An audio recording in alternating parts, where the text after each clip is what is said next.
Nicolas W. est reconnu coupable d'agression sexuelle et est condamné à 5 ans de prison assorti d'un sursis probatoire. Le parquet de Tours avait fait appel suite à cette condamnation prononcée en première instance, la jugeant trop légère. La cour d'appel d'Orléans a finalement confirmé cette décision du 19 mars dernier. L'auteur des agressions sexuelles, de viol d'après certaines victimes, était interne en médecine à Tours puis à Limoges. Il a ensuite été transféré dans l'académie de Toulouse où son année en stage de radiologie avait été suspendue par l'ARS Occitanie.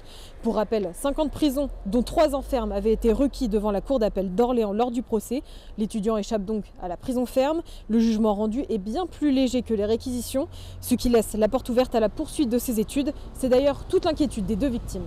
Il n'est pas concevable qu'un agresseur sexuel puisse un jour se retrouver face à des femmes vulnérables. Je rappelle tout de même qu'un radiologue est amené à effectuer des mammographies avec des palpations, des radios du sexe de la femme.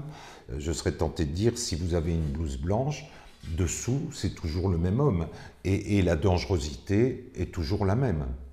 En tout, 6 femmes avaient témoigné, 5 ont porté plainte, 2 dossiers ont été classés. Sur les 3 restants, l'un renvoie à des faits commis en 2013 pour lesquels Nicolas a déjà été condamné à 4 mois de prison avec sursis. Restent donc ces 2 étudiantes en médecine, elles aussi agressées sexuellement entre 2017 et 2020 par Nicolas. En avril 2022, l'affaire éclate, des collages sont réalisés sur les murs de la faculté de médecine de Tours. On y lit aujourd'hui ton violeur, demain ton docteur. Des manifestations sont aussi organisées pour dénoncer les faits à plusieurs reprises. Cette affaire questionne des principes fondamentaux. Est-il possible de distinguer l'homme du médecin? Un agresseur sexuel dans le cadre privé change-t-il réellement de comportement dans un cadre professionnel?